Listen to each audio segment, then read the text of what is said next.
Hello friends, welcome to Study IQ.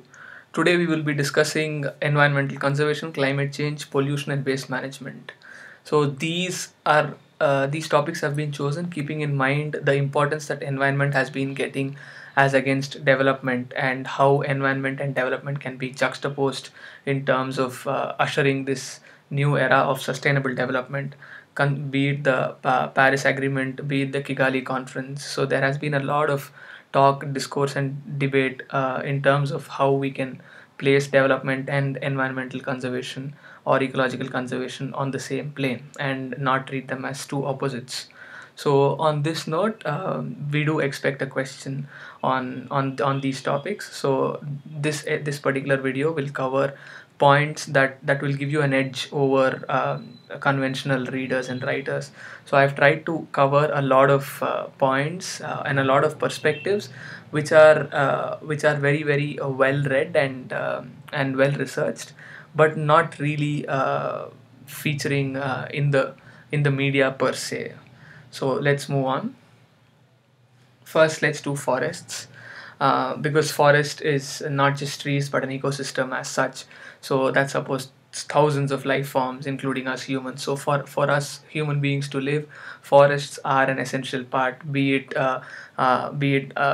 rains, be it the kind of microbes, be it the kind of keystone species that live in the forests. Every aspect of forest or every aspect of that particular ecosystem has an impact or a bearing impact on our survival and our continued existence. So they are an integral part, be it rivers, and then in summers and livelihood of millions of people, and also with respect to tribes, etc. So the policy in question is the inviolate forest policy. So this particular inviolate forest policy is awaiting a final approval for more than 4 years now with the government. So this basically means that forests will not be open to any sorts of mining.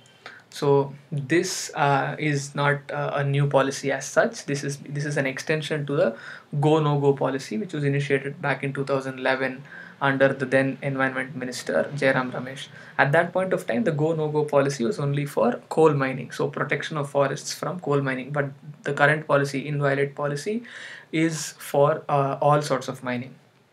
So the government, in response to an RTI application, said that it doesn't have a deadline by which the long pending inviolate forests policy will be implemented. So the fact that the government doesn't have a deadline to implement this particular policy shows or opens up our thoughts to a lot of criticism per se. So before we sort of come up with a critique on this necessarily is a point that needs to be criticized. But then before we get there, we'll have to understand the dynamics or the variables around this particular decision.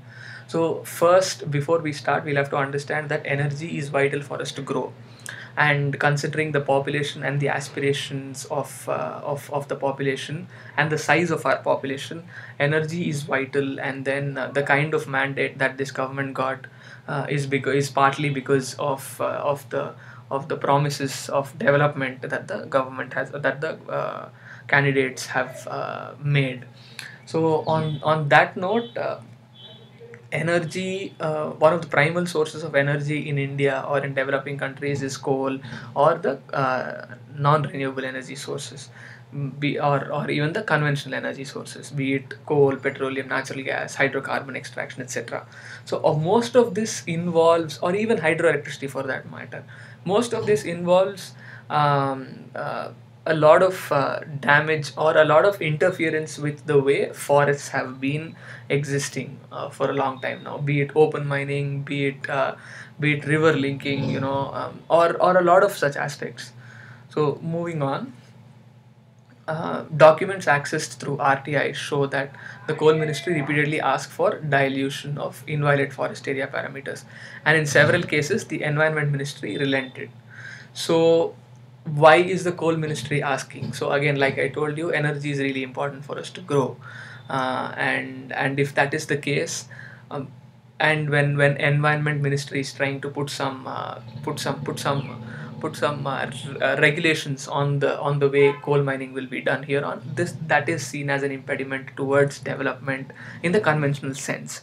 So that's exactly why there's been a reaction from the coal ministry to sort of dilute the way such an invalid policy will be brought in. And then the Forest Conservation Act 1980 is viewed as an impediment to growth and branded as anti-development. And not just the FCA Act per se, but many of the environmental activists, be it any sort of an environmental activist, and a lot of writers or thinkers on these lines are mostly considered or branded anti-development, and they are sort of discredited or they are delegitimized when they talk.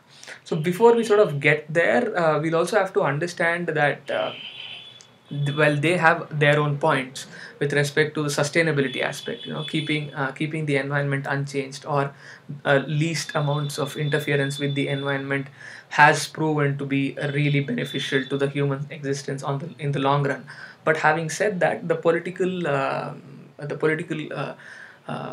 organization or the political wing of the society also needs to be given some slack in terms of trying to live up to the promises given to the society. So when someone is voted to power, then there are a few expectations. So in the process of these expectations, taking a long route is not necessarily feasible, because India is mostly on an election mode. Every 6 months to 8 months we have an election coming in. So at this time, considering the world or the sentiment around the world is towards sustainable development, so without sort of much without much criticism by one on another, it's time to sort of work together. So this is how we'll have to move forward. And then the impact. A 2002 study showed that the iron ore mines within the Kudremukh National Park had a profound impact on the Bhadra River. Kudremukh National Park is in Karnataka. So as compared to the upstream stretches, the average sedimentation load downstream was 25 times higher, with about 68,000 tons of sediment transported down the river in just 67 days. So this particular piece of fact shows the extent, or would give you the idea of the extent of damage that a coal mining place has done on a given river, the Bhadra River that passes through the Western Ghats or the Kudremukh. So this, when juxtaposed with the pristinity of the ecosystem, when you compare the both, on one side we have a lot of development or development in terms of numbers happening. On another hand, we have a lot of loss that's happening, which is not necessarily monetized. We don't know the money value of the losses, but then yes, there are definitely losses happening. The best of examples could be in terms of how a lot of environmental damage has caused spread of diseases, or to even cut it short, or to even put it in a simple language, or in a simple parlance. The way mangroves have been affected has had a direct correlation to the kind of impact that the floods have had or the cyclones have had on us. Not necessarily floods, but the cyclones. So a densely populated mangrove forest zone, when it is removed, the vulnerability of that particular landmass behind the mangroves is more with respect to cyclones. So moving on, while this is a massive, the government owned. So the Kudremukh iron ore mining company was mostly export oriented. Was not just mostly, as far as I can recollect, it is 100% export oriented company, and it was a mini Ratna. This was shut down in the year 2005 when Supreme Court was presented with a lot of data based on in terms of how this was causing a lot of environmental damage.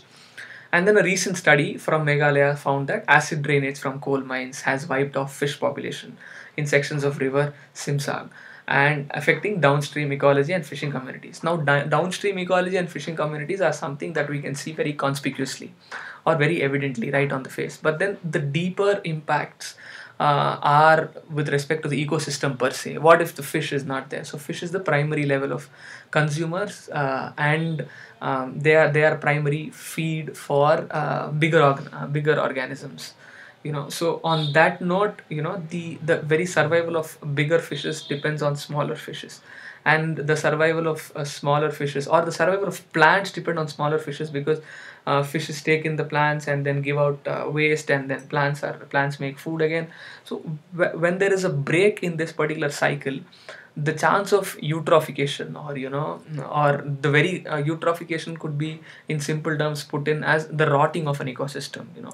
So when that comes to place, the ecosystem cannot be revived at all, and then neither will there be an economic value, nor will there be an ecological value, nor will there be any sort of a stimulus for human population around that particular place. Moving on, Forest Survey of India had recommended that under the policy, over 40% of the country's existing forest cover should be kept safe from mining of all sorts. This recommendation came in the report submitted in August 2016. So this is a recent report. So this would require denying of mining rights to 285,000 square kilometers of forest land out of the 700,000 square kilometers that are already existent. So this necessarily doesn't mean shutting down all the mines. This means shutting down a few mines completely, regulation of a few mines, and then restrictions on a few mines per se. So again, this particular paragraph below this talks about hydrological value. So before I talk about this, I want to sort of tell you that there is a difference between writing in flowery language and using a few technical terms. So the moment you use flowery language or verbose words or big words, it necessarily doesn't convey to the examiner that you know a lot of content. It just means that your vocabulary is strong. But having said that, use of technical terms will just convey to the examiner that your diction over the subject, not over the language necessarily, your diction over the subject is really good, and hence I've tried to include or incorporate a few technical terms in this particular video. So hydrological value is assessed based on whether they served as catchments for perennial streams, hydropower or irrigation projects, or water supply schemes, and in relation to their proximity to the streams and rivers. So hydrological values attached to the forests. For example, Western Ghats. The hydrological value of Western Ghats is huge, because the entire or most of the water for the South India comes from the Western Ghats. That is one. So it acts as a catchment area for a lot of rivers, for a lot of perennial river streams. And hydropower, there are a lot of hydroelectric power plants that are being put in the Western Ghats, or on the rivers that are originating from the Western Ghats. So any sort of a damage to this particular Western Ghats will impact its hydrological value, thereby impacting the entire population of South India. Moving on, money value. In the recent past, a financial value has been put on Indian forests.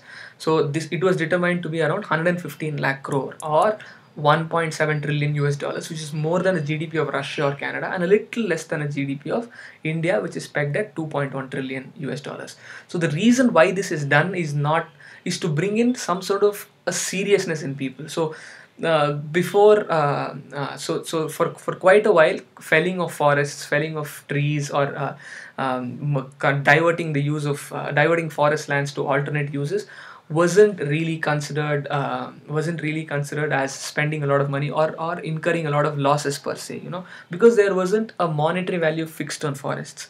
And for that matter, even the idea of planting saplings, or planting trees, 1 million, 2 million trees, or plants, or whatever, that is just the first stage of, or the infancy stage of, building forests.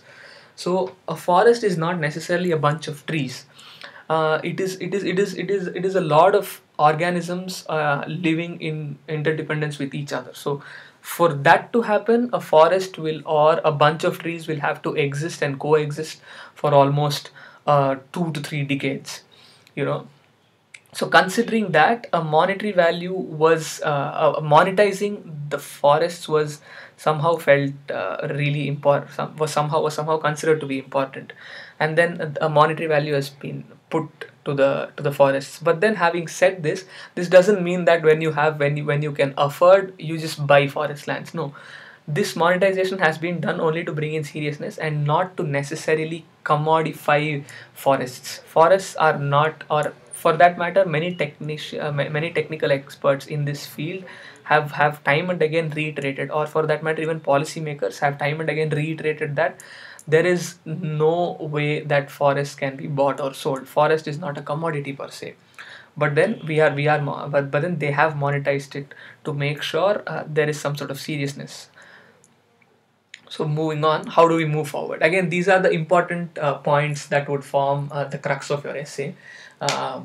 So moving on, the government should fix a deadline to finalize, publicize, and enforce the violate policy. The moment that is done, a lot of our forests will be protected from mining, and also it will have a direct bearing on the tribal population that are existing there. The displacement of the tribal population with that can be prevented, and then a healthy ecosystem per se will develop around it. And it should also consult all concerned stakeholders, including affected forest communities, before the forest lands considered for mining. There is some sort of control at this stage with the gram sabhas before the forest is given off, but then it's not really much. So currently the system has little control on forest land diversion, which is evident from the high proportion of diversion application approved. Again, on this particular point, you'll also have to get your head around the fact that there's been a lot of emphasis on ease of doing business. So the moment there is something called ease of doing business, or an idea of that sort, it's sometimes been misunderstood with having a single window system. A single window system is not necessarily the solution, or not necessarily the way to reach or way to achieve ease of doing business.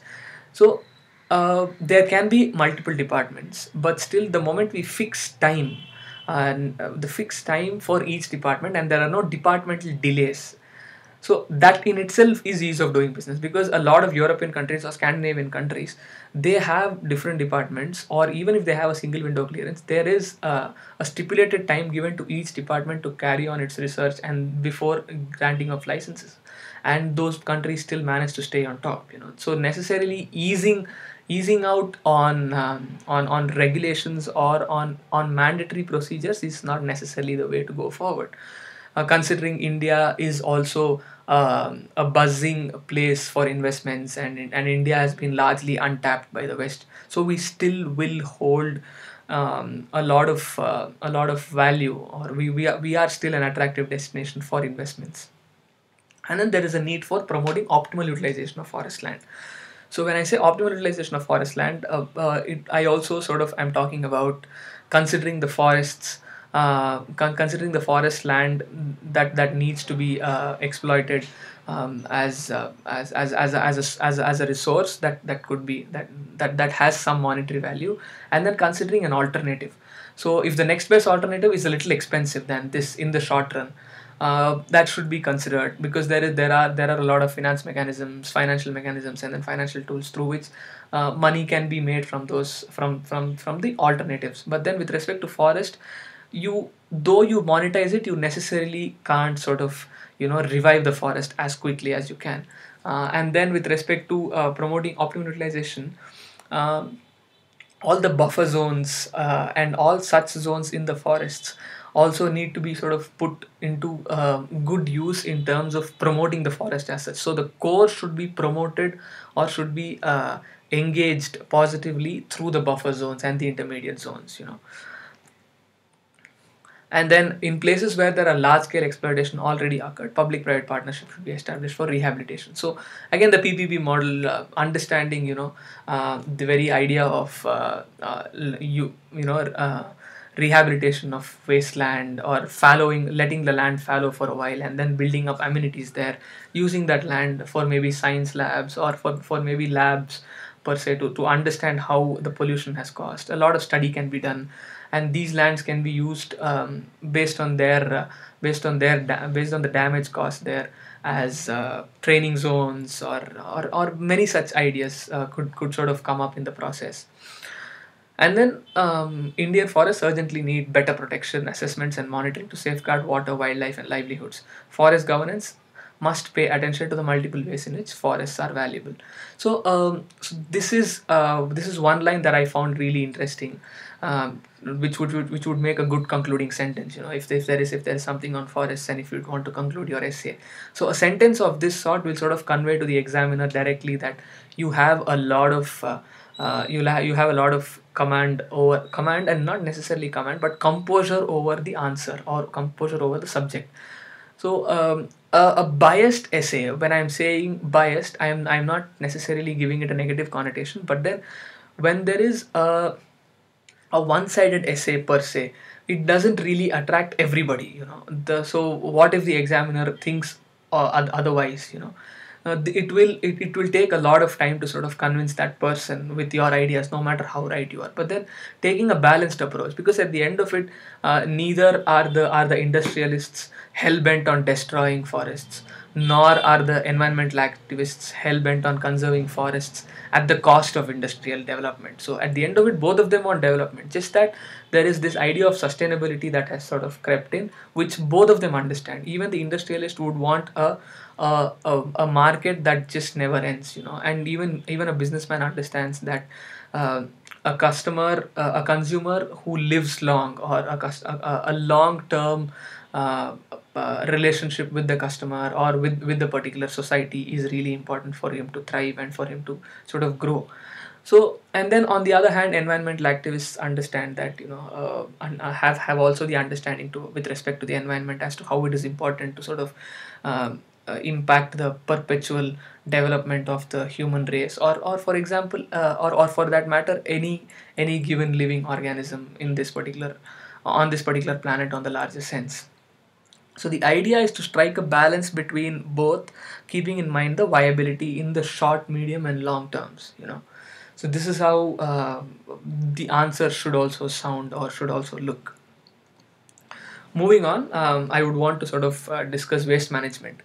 So there are a lot of articles that talk about reuse, recycle, but then there are quite a few articles that talk about bioremediation. But then I thought I'll take up bioremediation because that it is making the rounds now, and it has resurfaced in India now with a commercial angle to it, and not necessarily an environmental angle. It has been in India in the past, but then it was just the thing of a lot of environmental activists or scientists or a lot of researchers. But now it has a business angle to it. We'll cover it. We'll look at it as we progress. So starting with bioremediation. So bioremediation is a simple low cost solution, because we're using microorganisms to eat up the waste, and then to sort of give us less toxic waste, or less toxic waste to zero toxic waste, so that either we have useful components from the waste, or we just have inert substances that can either be filled back into the land, which will not harm the ecosystem, or at the end of it, we sort of make a business enterprise out of all of this. So, and a number of attempts have been made, with respect to bioremediation and biomining, from as early as 1998 in Nashik, Madurai, and Mumbai. Like I said, it's resurfaced now, and there have been more since then. So again, a few technical terms, like I told you. A leachate. A leachate is a liquid that, in the course of passing through matter, extracts soluble, suspended solids, or any other component of the material through which it's passed. So, in simple terms, a leachate is basically a liquid that passes. So, let's say there is water. There is water that passes through consider a glass with a lot of solid contents, a lot of mud, and then a water. If water passes through and then is collected at the base of this particular mixture, and if you collect that particular water, it's not necessarily clean, and it's not definitely clean, and it has got a few impurities. That particular water is called a leachate, which has taken some elements from those solids through which it has passed. That particular liquid is called leachate. And biomining is the process of extracting valuable metals from ores and mine tailings with the assistance of microorganisms. So basically, we use microorganisms to bring out useful minerals, or valuable metals, or etc. And a landfill is a site of disposal of waste materials by burial, and it is the oldest form of waste treatment. You would be aware of landfills. And once the waste is collected, once the waste is stabilized, it is ready for biomining. So once there is, for example, there's a huge mound of waste, and then there is a lot of and there is a lot of organic matter to it, inorganic matter to it, metals to it, etc. So fungi, bacteria, and a lot of microbes are introduced, and then they are aerated, meaning they are flipped over once or in periodic intervals, so that the digestion or the microbial activity happens evenly all throughout. Because with respect to the one characteristic feature of such waste deposits are that they are mostly not aerated. There is no air that passes by, so that's why there's a lot of anaerobic respiration, and then a lot of foul smell comes out. That's because of the anaerobic respiration. So this particular stabilized waste, once it's biomined, and then can be separated to different fractions, which can be used for different purposes, like compost on one side, road subgrade, making RDF, or refuse derived fuel pellets, and then recycling plastics or inerts for landfills. Inerts are basically, like I told you before, substances that don't react much, so they're just there. They will not have any sort of negative impacts.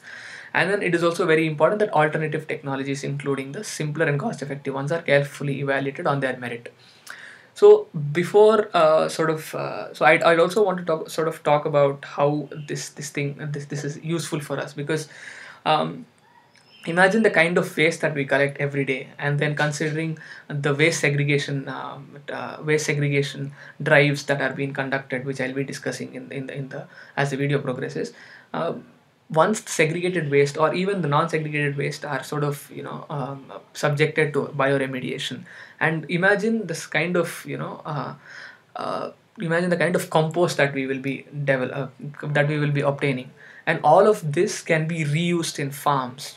So on these lines, we will be needing lesser land for landfills or dumping, etc., or open air dumping, etc., or open air burning, etc. And number two, we will be saving a lot of money on pesticides or fertilizers per se. Pesticides again is a long shot, but fertilizers, we will be saving a lot of money. So, and then the idea of organic farming or natural farming, or use of less, or for even on the basic level, use of lesser chemicals within the food, within the agricultural system, or within the farming system, in itself is a boon for us, considering the kind of proliferation that has happened at this stage. And why should we do this? The proliferation of airless open dumps and garbage leads to emissions of methane. So with respect to methane, there's an interesting fact. It's not really a happy fact, but then the fact is that methane stays in the atmosphere for lesser time than carbon dioxide stays. Having said that, methane is more dangerous because methane can hold more heat than carbon can hold. So with respect to its impact, it has wider impact because of its strength in terms of holding the sunlight or the heat on this, not sunlight, the heat on this particular on the surface of the earth, or in the atmosphere per se. And at the same time, leachate, a black liquid. So I spoke about a less toxic leachate in the example before, but then this particular black liquid, which sort of seeps down and decomposes over a period of 25 to 30 years, contaminates the soil, groundwater, and then the latter being used in many urban areas as primary source of drinking. So on this note, you would be aware of the arsenic poisoning and fluoride poisoning happening in many parts of India. And then West Bengal government, Assam government, and a lot of governments are trying to sort of tackle this. So this has been a problem. Though there is a lot of attribution to deep tube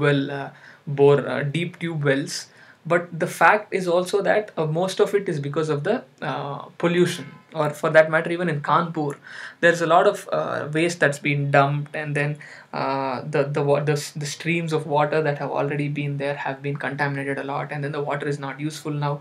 But then the water that percolates down, and which is being taken out after say 25-30 years, will still not be drinkable or even potable for that matter. So that's the kind of impact that non-treated waste will have.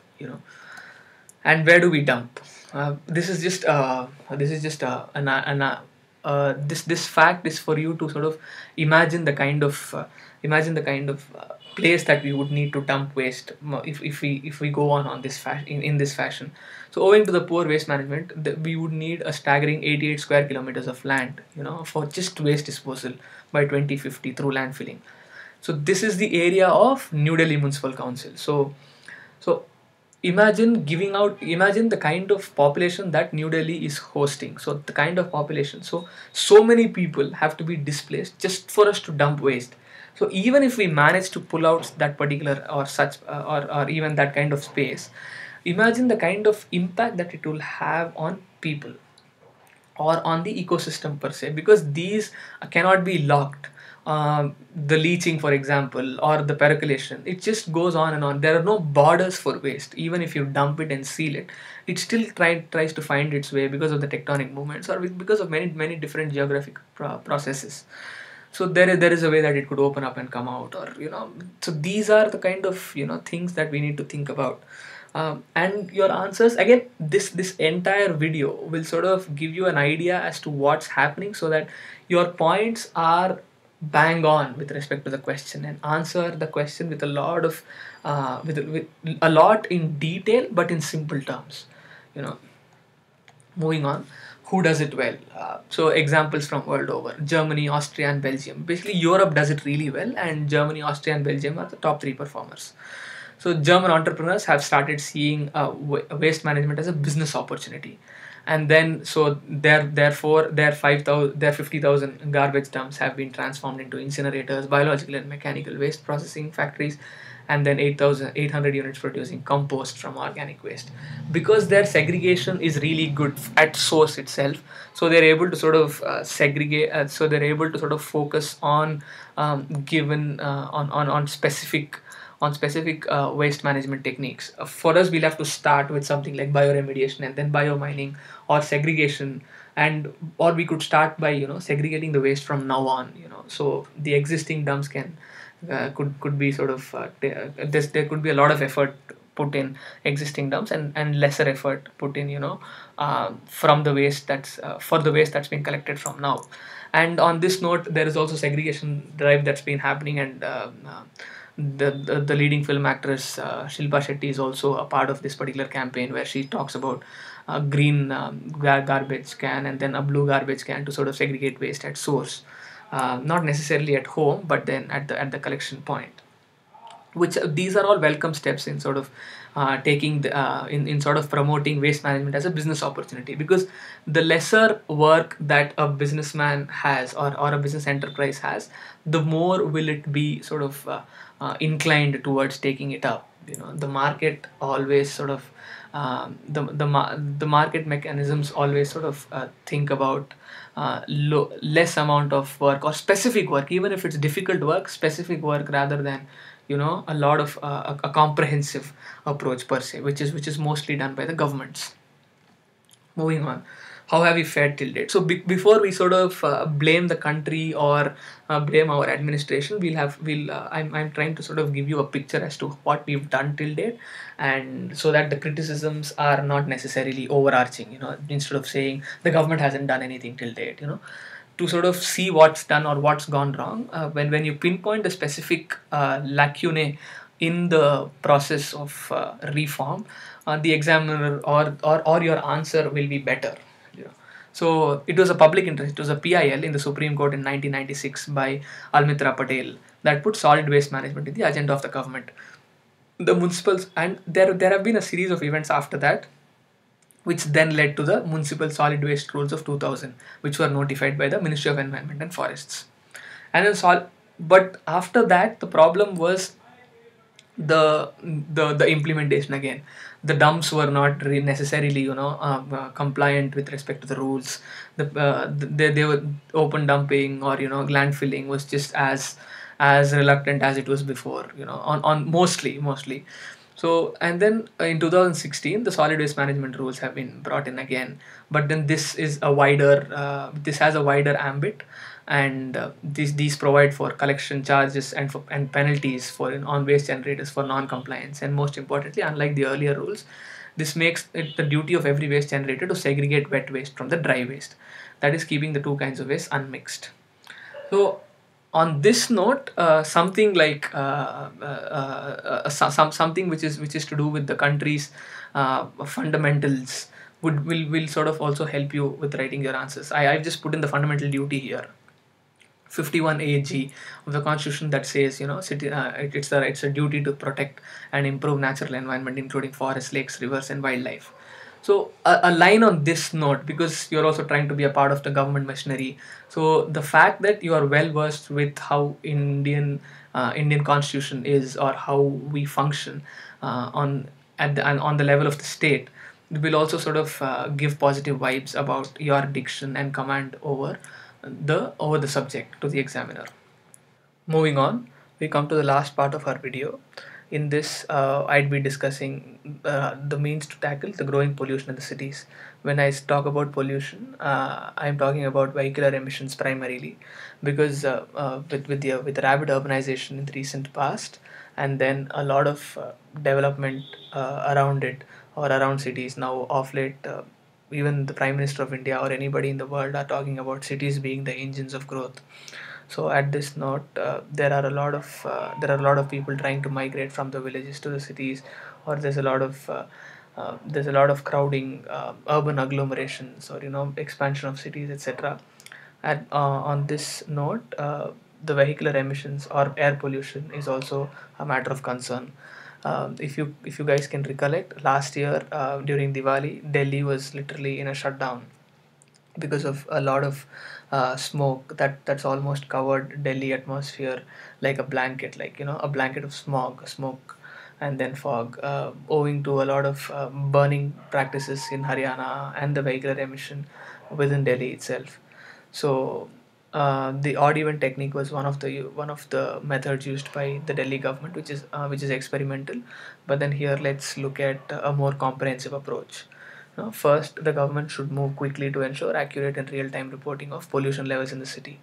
When I say that, I'm talking about expanding and then extending the air quality index. So the AQIs at this stage are doing a commendable job, but then they'll have to also account for particulate matter 2.5.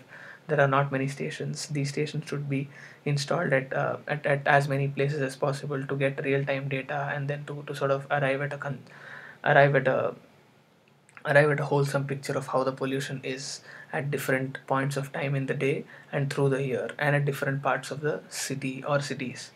And second, emergency measures such as closing schools should be implemented whenever pollution levels cross a hazardous threshold. So there have been articles in the recent past saying such air quality index measures, etc., don't make sense after a given point because they're always on a high.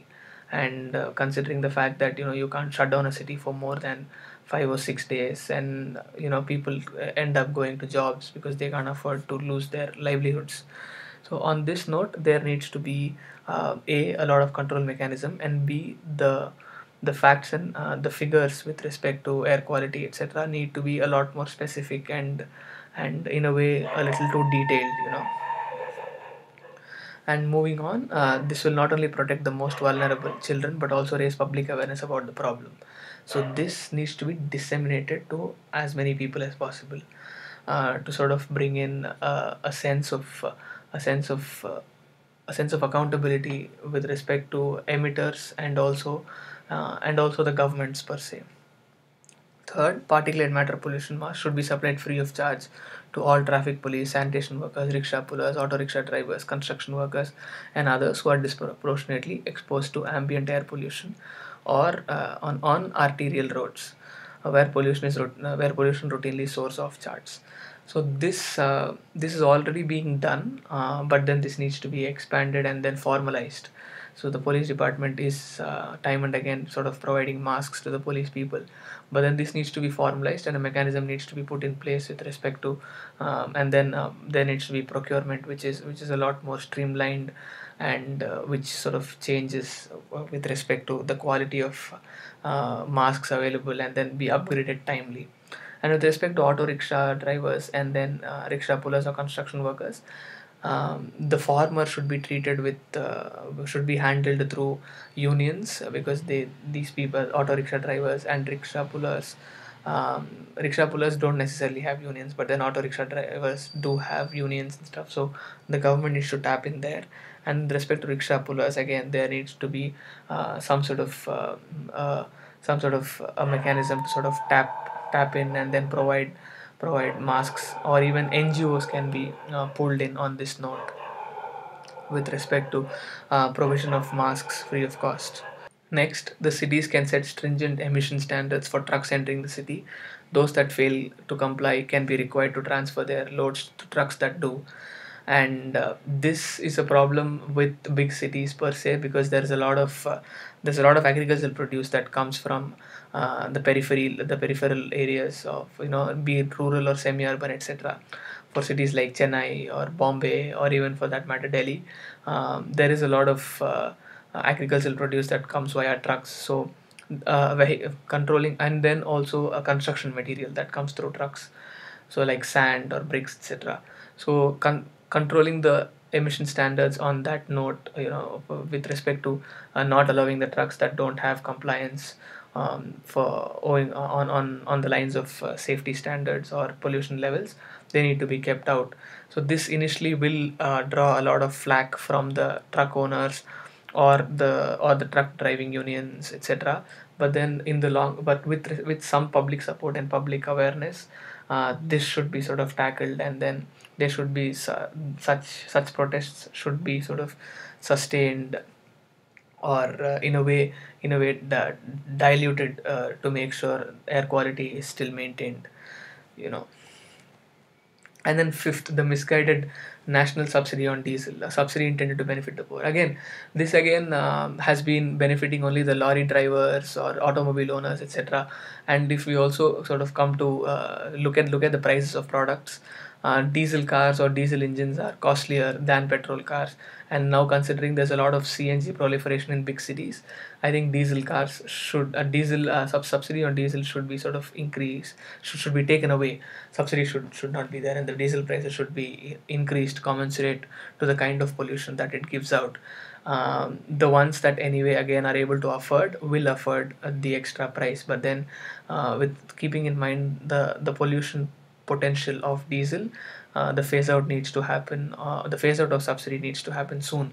This again will draw a lot of flack from the lorry owners, because there is not much connectivity with respect to rail networks within the country, and the transportation depends on the lorry drivers, and any sort of spike or shock in terms of the diesel prices will have a direct bearing on them and their particular business style.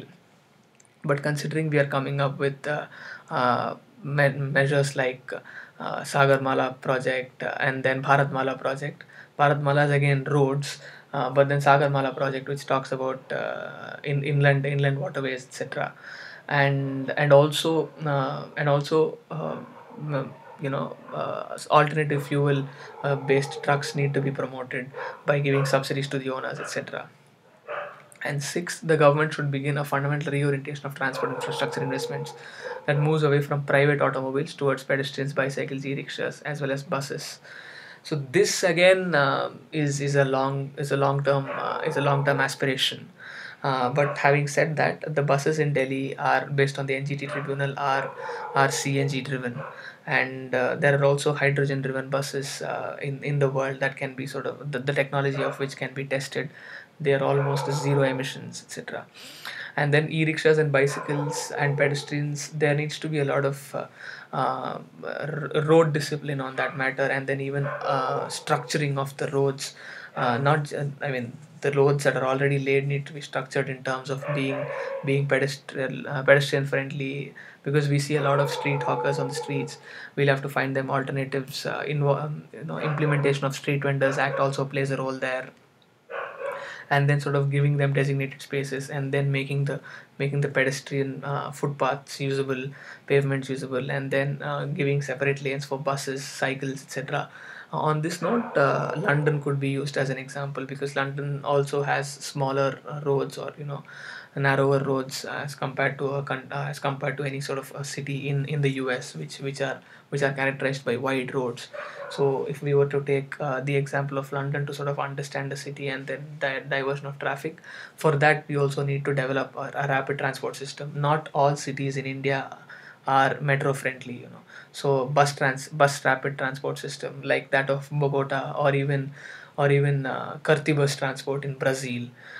These are the examples of bus rapid transport system which have worked wonders, and not and instead of going towards a heavier infrastructure like metro, which is not really suitable for all sorts of cities. And again, light rail could be used where going underground is a little difficult.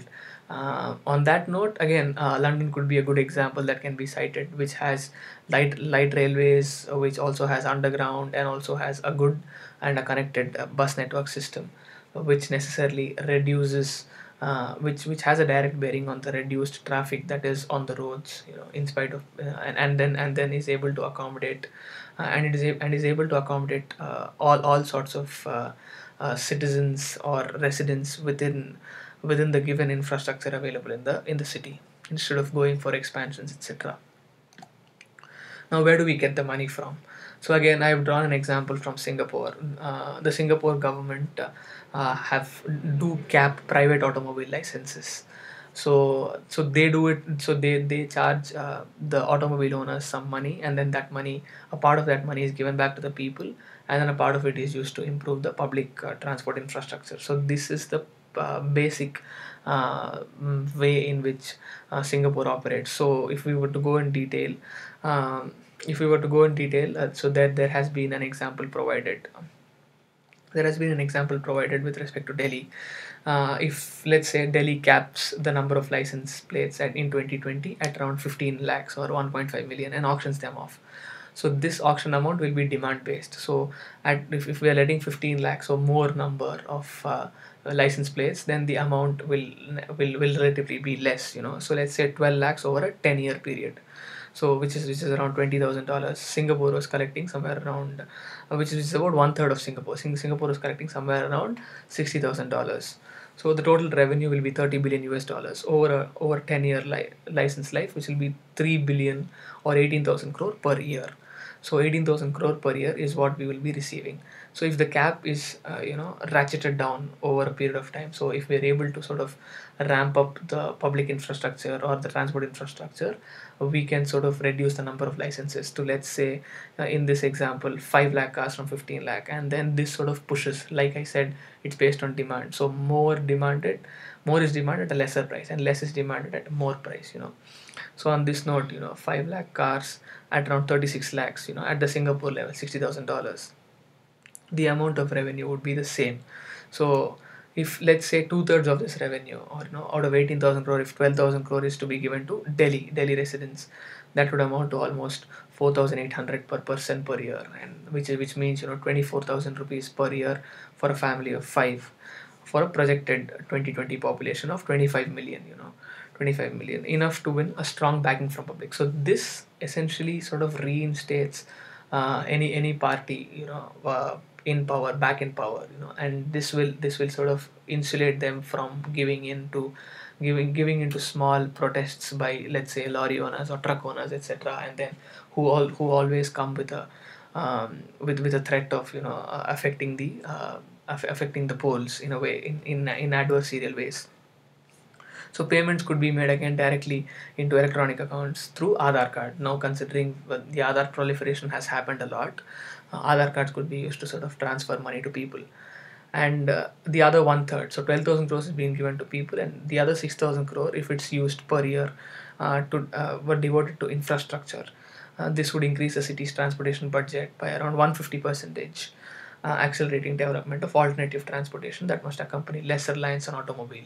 So over a good 20 over a good 2 decades, maybe we are improving the urban infrastructural transportation. And if we still go on with the system, the idea of living spaces, having a lot of parks. Delhi as such has parks, but then other cities which do not have enough green cover, and then maintenance is a problem.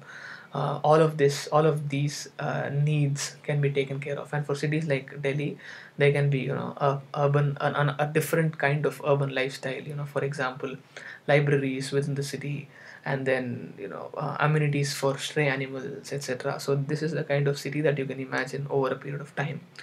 Again, all of this is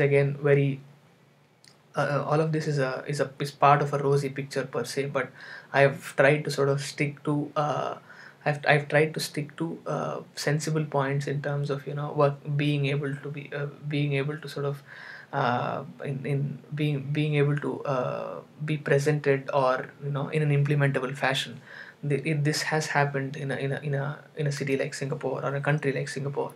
So and then if we're talking about expanding this to all of India, maybe not, but then on a pilot level, in a city like, say, Delhi or Pune, or Bombay, where the per capita income of people is huge, so people will be able to sort of afford this kind of a change in the city administration. So this eventually could be extrapolated. Rich cities could help poor cities, incubate them, etc. So this is how the answer doesn't really become normative, but also workable and viable, etc. Thank you very much for your time. I hope this video is of help to you. If there are any doubts, please reach out to us, write to us. Thank you very much.